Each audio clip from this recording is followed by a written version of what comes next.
Hey guys, and welcome back to my Halloween 2012 countdown. Today we're going to be talking about another movie that's on my watch list for this Halloween season, and that is Return of the Living Dead, one of my all-time favorite zombie movies. It's from 1985, and it basically takes the story of Night of the Living Dead and gives it a little bit of a twist. It's more like an unofficial sequel to Night of the Living Dead.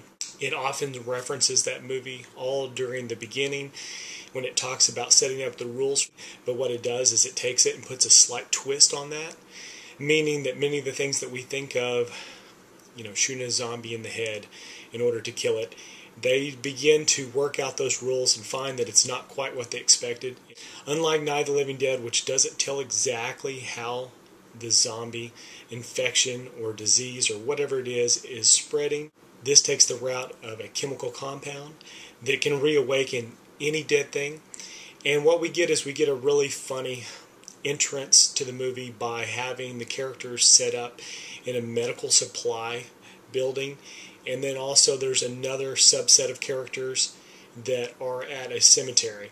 And when that all kind of starts to come together, you start to see that this zombie movie is often the one that's referenced in pop culture. When we hear of somebody moaning the word brains, that came from this movie. You don't see very many zombie movies where zombies can talk.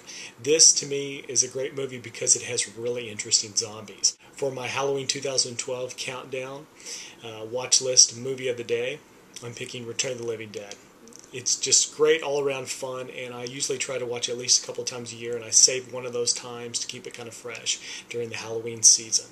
If you have another separate zombie movie that you prefer over this one, or if there's a certain reason that you do or do not like this movie, let me know in the comments. Otherwise, I'm going to go ahead and leave it at that. So now I'm going to go ahead and switch over to the bonus segment of this video and enjoy.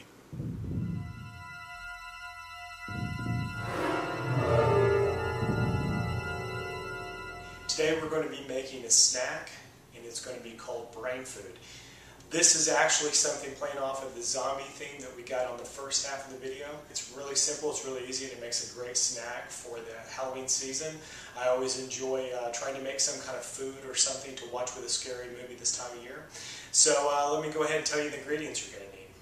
Oats, like oatmeal, the cooking oatmeal that you'll get, not necessarily the instant oatmeal.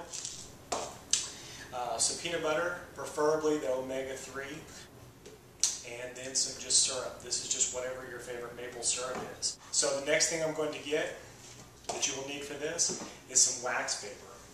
If you don't have any wax paper, you can always, of course, use like a pan of some sort, or you can use any kind of flat cookie sheet. We're not actually going to bake this item, so don't worry about having something that will fit or will not fit in your oven.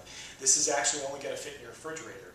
I've got myself a small flat pan, and this is basically just to have something to set it on so that I can move it to the refrigerator. What I'm going to do is I'm going to lay this down like so.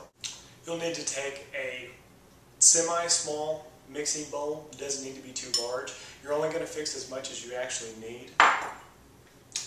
Then we're going to take this peanut butter and we're going to mix it with the syrup. For this segment here, I'm going to go ahead and bring you guys in closer so that you can get a good idea of what we're seeing.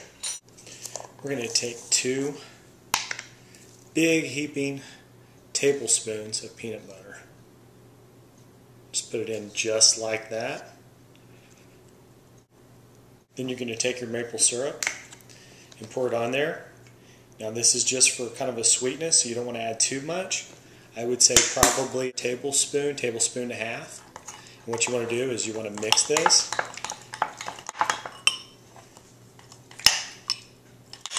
And you want to mix it until the liquid completely absorbs into the peanut butter. It'll actually start to resemble kind of a heavy cookie dough. So as you can see, it'll start to look like this. It'll start to look thick. And next thing you're going to do is you're going to scoop out small little spoonfuls, maybe like this much, and you're going to put it over here onto your wax paper.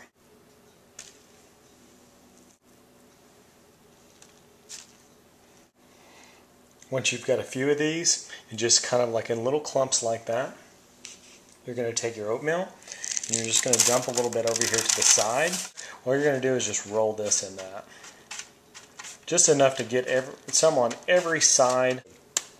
So when you get your batch kind of like so, you'll take this over to your refrigerator, drop that in. So what we're going to do is we're going to come back in about an hour or two, and we're going to see how they taste. Okay, we'll be back. Okay guys, we're back, and it's been about an hour and a half. So I'm going to go right over here to the fridge, and we'll see what it looks like. There they are. And as you'll notice, these got much firmer. You know, more like I was saying before, like a no-bake cookie, or maybe like cookie dough when it gets kind of cold. And let's try it out. Pretty good, as you'll see there. A little chewy, a little sweet, kind of not sweet. Good stuff. If you've never tried this before, you might want to try it out. It's really good. So I hope you guys enjoyed the movie and the food that I picked for today. And I will see you guys again tomorrow. Alright, take care. Bye.